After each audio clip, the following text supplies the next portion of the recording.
In this module, you will learn about key foundational features of Excel, the Excel user interface, basic Excel terminology, how to operate essential navigational controls in Excel, and how to perform basic data entry with Excel spreadsheets. I have just opened Excel 2016. If you are working with an older version, you may find some things look a bit different, but they mostly work the same, so don't worry. In 2016, you will come to this screen, where you can choose to open a file you've been working with recently or go to a blank workbook. We're going to click Blank Workbook. And here we are. Welcome to Excel. Let's start by getting familiar with where things are and what they're called. To begin with, we have a large toolbar at the top of our screen. This is called the ribbon, and it contains nearly all the tools we're going to need. There are so many, though, that they couldn't fit them all into one stretch. So we're on the Home tab of the ribbon, but you'll notice there's also an Insert tab that has tools for inserting things like pictures and charts. Or there's a Data tab, which gives us tools for working with data like sorting and filtering. As we go through the course, we will become more familiar with the tabs and the tools on them.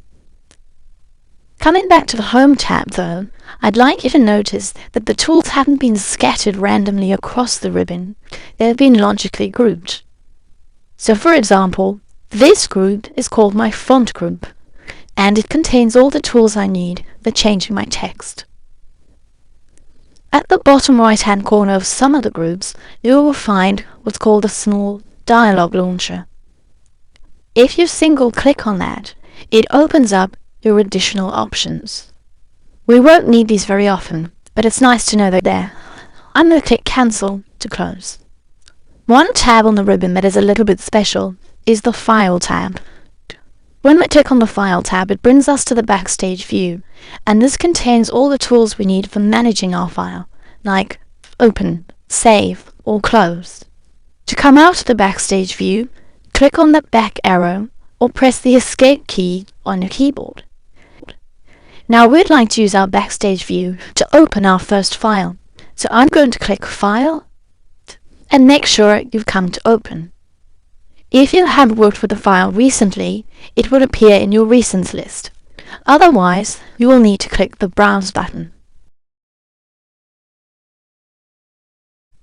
The file we need is W01 V01 Take Charge, and I'm going to double-click to open it. We now have something to look at. The ribbon does take up quite a lot of space, and so we have the option to collapse it by double-clicking on any of the tabs. That does free up space, but it can be a bit alarming when your ribbon suddenly vanishes. If that happens by mistake, don't panic. To get it back, just double-click on any of the ribbon tabs. And we're back. Now, just above the ribbon, you will notice another toolbar. This little guy is called our Quick Access toolbar, and it has my two favorite commands, Save and Undo. It also has the Redo. But even more importantly, we can change this Quick Access toolbar to contain the tools that we need. If I come to the drop-down arrow and click, it gives me some favorites. There's some really great stuff here. I'm going to click on the Sort Ascending. Now if I need to quickly sort my data by city, so I can click into city, click A to Z, and my data is resorted. What about all the other tools that aren't on our drop-down? Well, they can be added too. So, for example, I'm going to click on my Review tab and come to my Spelling in my Proofing group. Now this time I'm going to right-click and then click Add to Quick Access Toolbar. And there it is. So absolutely any tool in your ribbon can be added to Quick Access by right-clicking. Customize this toolbar to speed up your workflow. Just under the ribbon, you will see another bar called the Formula bar. This bar allows you to see what data is in a cell and also edit the data. Now let's come down to the main section of our worksheet. When you open an Excel file, It is typically called a workbook, and a workbook will contain at least one worksheet. Inside a worksheet, you will notice it is divided into columns and rows. At the intersection of each of these is a square, which we call a cell. I'm going to click on this cell, and you'll see it gets a solid border telling me that this is the active cell. Each cell also has a unique identifier made up of its column letter and row number. So I am clicked on D2. If I click into this cell, I'm now in C1. Last quick thing, at the bottom of your workbook is another small bar called your status bar. It's grey in 2016 but may appear green in other versions. If I were to select some numeric data, you will notice my status bar gives me the average, count, and sum of those values. So the status bar can be used to see what's happening in your workbook and also modify some of the views. We will look at how to use it more in the next video. The last thing we want to do now is close our workbook.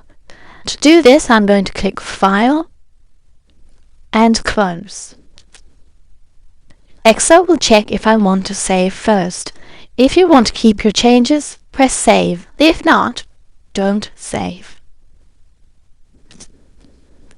Now it's your chance. Have a go clicking around the ribbon and trying out the different tools. Be brave. You can't break Excel. To navigate in Excel, the easiest way is to use the scroll bars. We have a horizontal scroll bar which will allow us to go right and left, and a vertical scroll bar which will allow us to scroll down and up. At either end of the scroll bars you will also see small arrows that allow us to make smaller movements. So for example, I can click here to move up one row at a time. Using the scroll bars, however, is not always the most efficient method. Sometimes it is quicker to use our keyboard. For example, we have 4 arrow keys which will allow us to easily move left, down, right and up one cell at a time. If you need to make bigger movements, 2 really useful keys are the page up and page down. What they do is take us down one screen's worth at a time. So you can see at the moment I'm on row 562 at the bottom here. If I press my page down, you can now see 563 at the top, and if I press page up, I'm back to where I was before. One super useful shortcut is the Control Home button. Press it, see what happens. Control Home takes you back to the beginning of your spreadsheet, and in a very large spreadsheet that can save you a lot of time. You may also wish to navigate to different sheets within a spreadsheet. If you have a look at the bottom here, you'll see I actually have 3 worksheet tabs, and each of these is a different sheet. To move between these, simply click on the appropriate worksheet tab, and I'm going to move to Sales 2016 now to look at selecting data. To select a single cell, simply click on that cell, and it's a single click, not a double click. This cell then becomes the active cell, and you can recognize it because it's got a solid border around the edge. If you wish to select more than one cell, click on the first cell in your selection, hold your mouse down and drag to the last cell. You will notice that they all become highlighted except for the first one that you started on. Don't worry, that is still part of the selection. Be very careful, however, when selecting, that you make sure you have the big white cross. There are 3 icons you need to look out for. The big white cross is your select icon, but if you come to the edge of the cell, you will notice you get a skinny cross with black arrows on the edge. This icon is actually your move icon. So if I click and drag now, what it has actually done is move the data. Oops, I didn't mean to do that. Don't panic. Nearly every mistake in Excel can be undone just by clicking on the Undo button on our Quick Access toolbar. So I'm going to do that now. The third icon you need to look out for is a little skinny cross with no arrows. You get this when you hover over the corner of the active cell. This time when I click and drag, it looks like it's selecting, but actually it has copied the data. Again, that's not what I meant to do, so I'm going to undo that. So remember, when selecting, you want the big white cross. To select an entire column of data, you can simply click on the appropriate letter. So to select column C, I click on the C. You can also select multiple columns. So let's say I want to go A to E. I click on the A and hold down and drag till I get to the E. And of course, you can do the same with the rows. So to select row 5, I'm just going to click on the number 5. Between the row numbers and the column letters is a funny little corner, and if you click on that, you select your whole spreadsheet. Nice and easy. Sometimes you want to select larger sets of data, and clicking and dragging can be quite slow. So another option is to click on the first cell in your dataset, then hold the Shift key down and click on the last cell. And that will select everything between your 2 clicks. But wait, there's more. An even quicker way of doing this is to click somewhere in the dataset and then use the shortcut Control A. Control A for all. Very nice and quick. One last thing. Sometimes you need to select 2 sections of data that are not next to each other. We call this non-contiguous data. So let's say I want my account managers and their Q4 results. I start by selecting my account managers, but if I now try and select my Q4 results, oh dear, I've unselected my account managers. So let's try that again. I'm going to select my account managers, but this time I'm going to hold down the Control key and then select my Q4. Excellent. Now it's your chance to give it a go. When we have a really massive workbook like this, it still does present a lot of challenges. And one thing that can help us are some of our view options. We'll start by looking at the bottom of the screen on our status bar. We have a small tool called a zoom slider, and this allows us to quickly zoom in by clicking on the plus, zoom out by clicking on the minus, or simply drag the zoom slider to get to exactly where we need it. To the left of the zoom slider are 3 view options. We are working in normal view, but to the right of that you will also see the page layout view. This gives us a good indication of how the Excel workbook sits on the page and is useful when we come to print. To the right of that is the page break view, and this is very good for getting an overview of a large worksheet. For the most part though, we will work in normal view, so I'm going to click back on that. Coming up to our ribbon now, I'm going to click on the View tab. You will notice a lot of the tools we've just looked at, like the page breaks views and the zoom tools, are also available on the ribbon tab. If I needed to quickly zoom in, for example, to 100%, I can just click on 100%. If you find that tool really useful, don't forget you can always add it to your Quick Access toolbar. So I'm going to right-click and add Quick Access toolbar. There are also several checkboxes which will allow you to turn off and on some view options. For example, if I'd like to hide my grid lines, I can untick grid lines and they're gone. Usually it's easier to work with them on. One tool which can be quite useful is the split. This allows us to split our screen so we can view different sections simultaneously. I'm going to click near the middle of my screen and click split. And where these grey lines have appeared, my screen has actually been split into 4 sections. I find this a bit difficult to work with, so I'm going to double click on the middle split to remove it. I now just have a top and a bottom. And if I wanted to see some data at the top and compare it to data near the bottom, I can come to my lower scroll bar and scroll down till I get to near the bottom. Then you can see I look 2 different sections of my screen simultaneously. To turn the split off, I can double click back on this line or come back up the split and click it off. Now while the switch is quite useful, even more useful is the freeze panes. Sometimes I want to be able to simply scroll down or scroll across and still be able to see my headings. And you can see at the moment I can't. Let's bring this little scroll bar back up, and I'm going to come to freeze panes. If I click the drop down and say freeze top row, it sounds good, but you'll see it's only frozen the top row, which doesn't really help me in this situation. So to turn that off, come back to freeze panes and click unfreeze. Now what I actually want to be able to do is freeze the top 3 rows and my first 3 columns. The trick to this is to click in the cell directly right and directly below the columns and rows I want to freeze. So you can see I'm below row 3 and to the right of column 3. I now come up to freeze panes and I click freeze panes.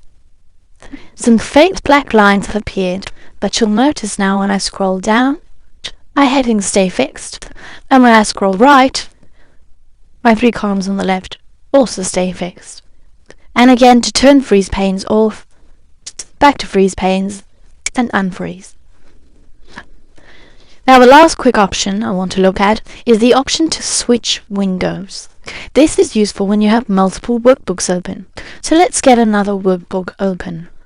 We've up to now looked at File Open, but I'm going to press Ctrl O, which is the shortcut, and I'm going to choose W101 VO2 Select and Navigate. We are now looking at a different workbook, but what about if I want to get back to the one I was working in previously? I come to my View tab, I come to Switch Windows, and I now have a list of all my Excel workbooks that are currently open, and I can just click to switch. There's also a useful shortcut key. It's Ctrl F6. So I press Ctrl F6, and you can see that quickly switches me between my open windows. So there are some view options to help speed up your workflow and make it easier to work with larger workbooks. Get in there and have a play. We're now ready to start creating our workbooks. As a practice exercise, let's help Sean create his expenses for the day. To begin with, we're going to need a new workbook. To do this, we're going to come up to the File tab on our ribbon and click. Come down on the green panel till you find New and click, and then select Blank Workbook, and again it's a single click. We now have our blank workbook. Let's quickly zoom in so we can see what we're doing. I'm coming down to the zoom slider and just clicking the plus a few times. You will notice that the first cell, A1, has a green box around it. It is by default the active cell, and that means we can just start typing directly into it. So I'm going to type expenses, and now I could click away, but in Excel it's better practice to press Tab to jump to the cell to the right, or press Enter to jump to the cell below. This commits the change and moves you down one cell. We're going to press Enter again to get one more down. Right, next thing we're going to type is item, but now I want to go right, so press Tab, and it's gone one cell to the right where I'm going to type cost, and press Enter. You'll notice it actually jumps down and back to the first empty cell in the next row. This makes your data entry very quick and easy. Right, Sean's first expense was his train ride, so we're going to type train and press Tab, and that costs $6.30, so I'm just going to put 6.3. We don't need to worry about putting extra decimal places or the dollar sign, as we'll look at how we can use formatting tools to do that easily in a later video. Now click Enter. Alright, Sean also bought a coffee, so let's put a coffee in and press Tab, and that costs $3.50.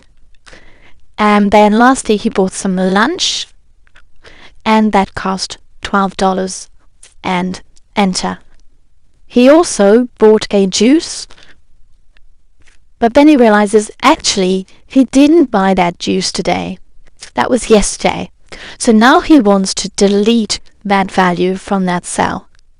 Deleting is easy. Select the cell or cells where you want to remove the data and press the delete key on your keyboard. This will not remove the cell, just the contents of that cell. Please note, pressing delete on your keyboard and using the delete on your ribbon are quite different. The delete on the ribbon actually removes the cell, and that may cause other data in your spreadsheet to move. So don't use that unless you actually want to remove the cell itself. Short now realizes he actually has made a bit of a mistake. The train journey in cost him $6.30, but he's going to have to catch the train home again, so he wants to double this value. If you wish to replace the value in a cell, single click and overtype by putting in the new value. So we're going to put in $12.60 and press enter. In a situation where you want to modify the contents of a cell, you have a few options. So I'd like train to actually say train ride. Start by clicking on the cell you want to change. Then you can either come up to the formula bar, click in the formula bar and type your change. Now I actually don't want to keep that, so here's a nice little trick. If you've started modifying a cell and you don't want to keep your changes, just press escape. You don't need to press undo because you haven't really committed the change until you press enter. Now another way you can edit a cell is to double click on it. You'll see my cursor is now blinking in the cell and I can type in my change. And again click enter. The keyboard shortcut for double clicking is to press F2. And then again, if you don't want to make the change, press escape. Next thing we need to do is type in a date.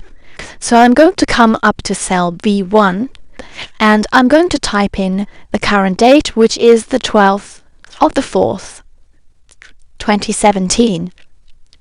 Now it's really important when you type dates into Excel that you use the correct format for your regional settings.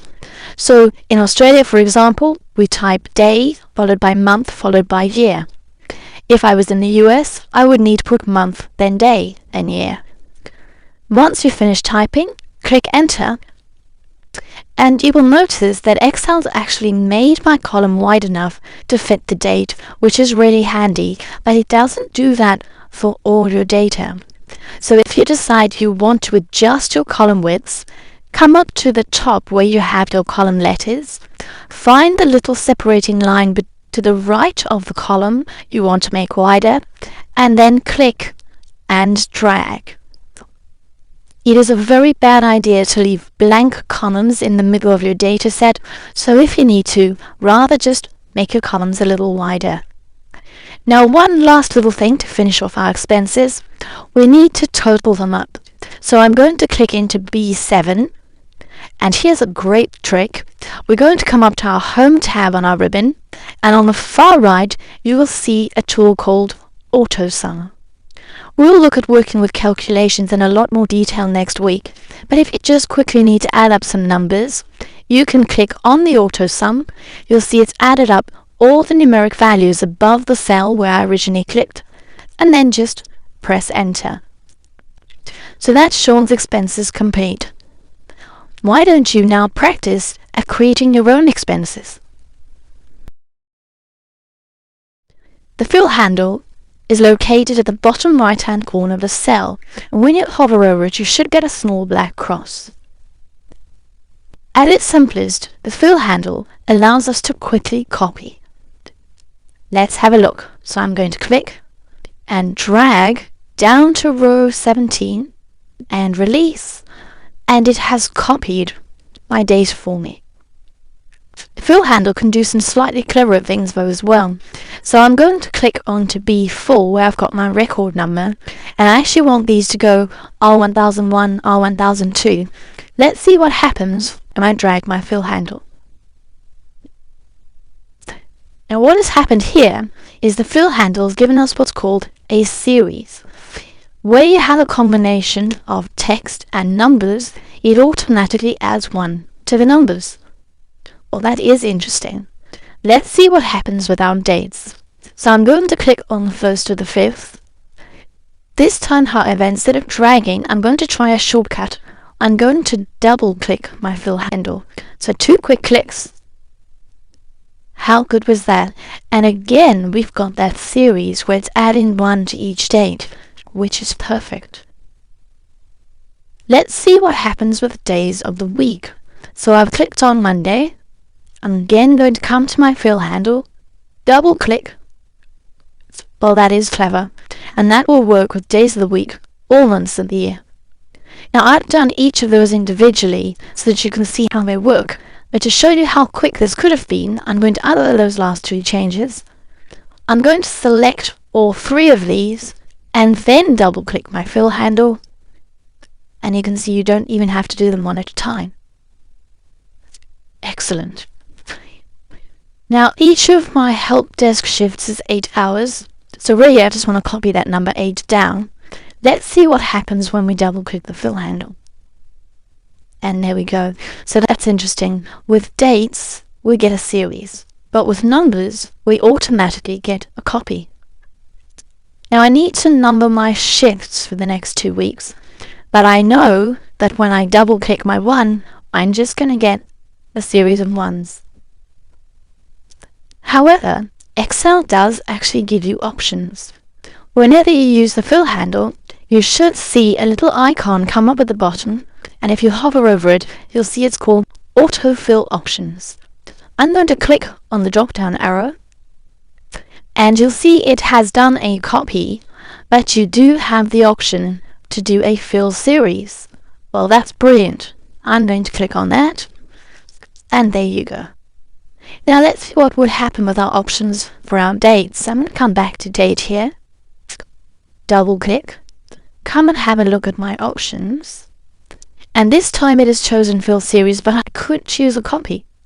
So if you need to do that, you have that with dates as well, or you could do something quite fun. So I could do fill weekdays or fill months, but I'd like to get back to my fill series. So quite a rich selection of options. The fill handle also allows you to do simple patterns. So for example, my cumulative hours, total hours on the help desk, is going to go up in 8s. If I just copy the 16, that's not going to work. But if I select both the 8 and the 16, so I tell Excel there's a pattern, and then double click, there we go, counting in 8s. And Excel can do this for quite a range of fairly straightforward patterns. Let's look at a slightly more complex one. So I have my 5 help desk staff here. I'm going to select all of them, and again, double click, and it has copied the whole group down.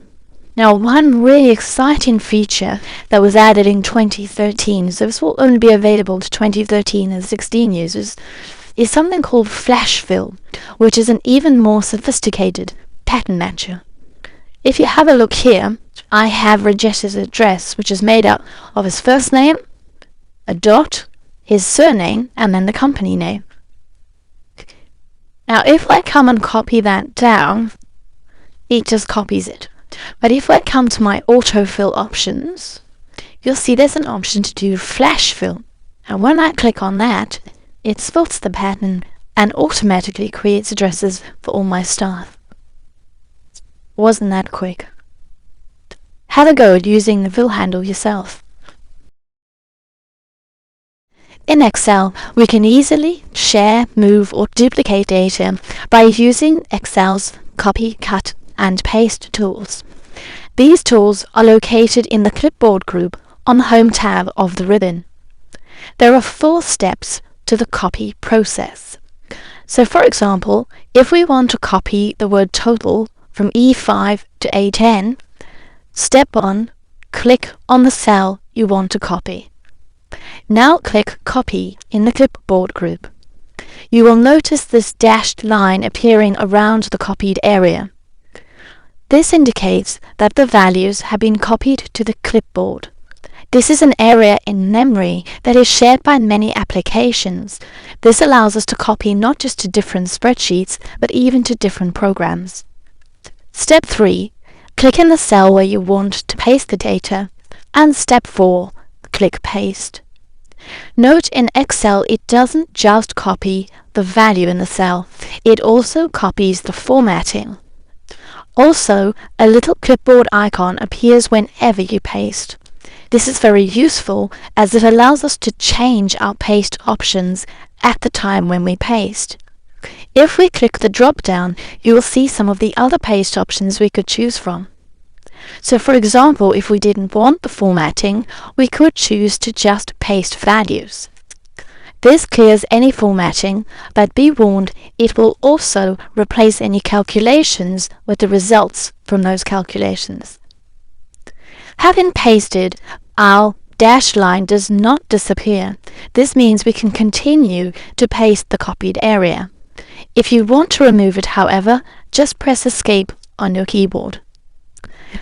Now often we're going to want to copy more than one cell, and Excel will happily allow you to copy much larger areas as well. So let's select this whole region, and this time we're going to use our right-click option. So right-click anywhere in the selected region and choose Copy. When we come to Paste, we do not need to select multiple cells. Just select the top left cell where you want the paste area to begin, and then we can right-click and just choose the first paste option to get the default options. The cut process is very similar to the copy, but it actually allows us to move data. So if I wanted this data to actually be on a different sheet, I could cut and paste. With it still selected, I'm going to click the Cut tool. I'm then going to come to Sheet 2, right-click on the top left cell, and paste. You will note, however, when you paste the data in a different sheet, although it brings through the formatting, it does not bring the column widths. So let's see how we could use our different paste options to address that. Coming back to Sheet 1, we're going to select our data again and right-click, Copy. Then come to Sheet 2, and this time just click in the top left cell. We're going to come to our paste options, and you will notice there's an option, 6th option down, to keep source column widths. And this time when we paste the data, we get the column widths coming through as well. Let's have a look at another really useful paste option. So come into Sheet 3 this time, come to your paste options, and just next to the column width there's another one called Transpose. This is an interesting one. It allows us to swing our data through 90 degrees, so effectively where columns become rows and vice versa. Finally, let's look at how we can copy into a different program altogether. So I'm going to come to a Word document now. Again, click where you want to paste and use our paste option to paste our data. And of course, you can copy from a different program into Excel as well. So if we select our heading, let's try our shortcut key this time. Control C or Command C on a Mac to copy. Back into Excel and onto Sheet 1. I'm going to click right in my top cell and then Control V or Command V on a Mac to paste. And that is how we can easily share, duplicate, or even move data using the cut, copy and paste options in Excel.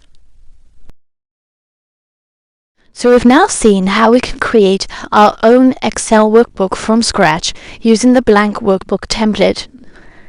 If you want to create a more sophisticated Excel spreadsheet, it can be a little tricky though to know where to even begin.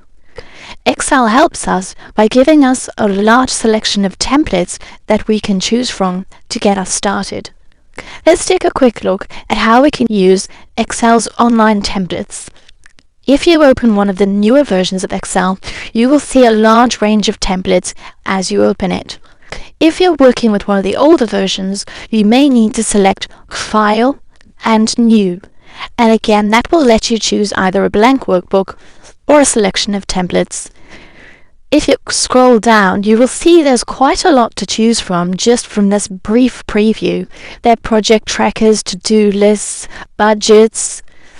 But if you have something quite specific in mind and you can't see what you need here, you can do a search for it. and there are hundreds of online templates, so chances are there will be one that meets your needs. We need to create an invoice for the first time. So we're going to click into the search bar and type invoice, and then press enter or click the search icon. You will need an internet connection as most of the templates are located online. You can see a large selection has been returned from my search criteria, and when I scroll down, I'm just going to look through until I find one that kind of meets my needs. This one looks good, so I'm going to click on it once to preview it. If you're not happy with it, you can continue to preview the others by scrolling through using the arrow keys. When you find the one you want, then click the Create button, or in older versions, the Download button, and what that will do is download the template and create a brand new workbook from that template.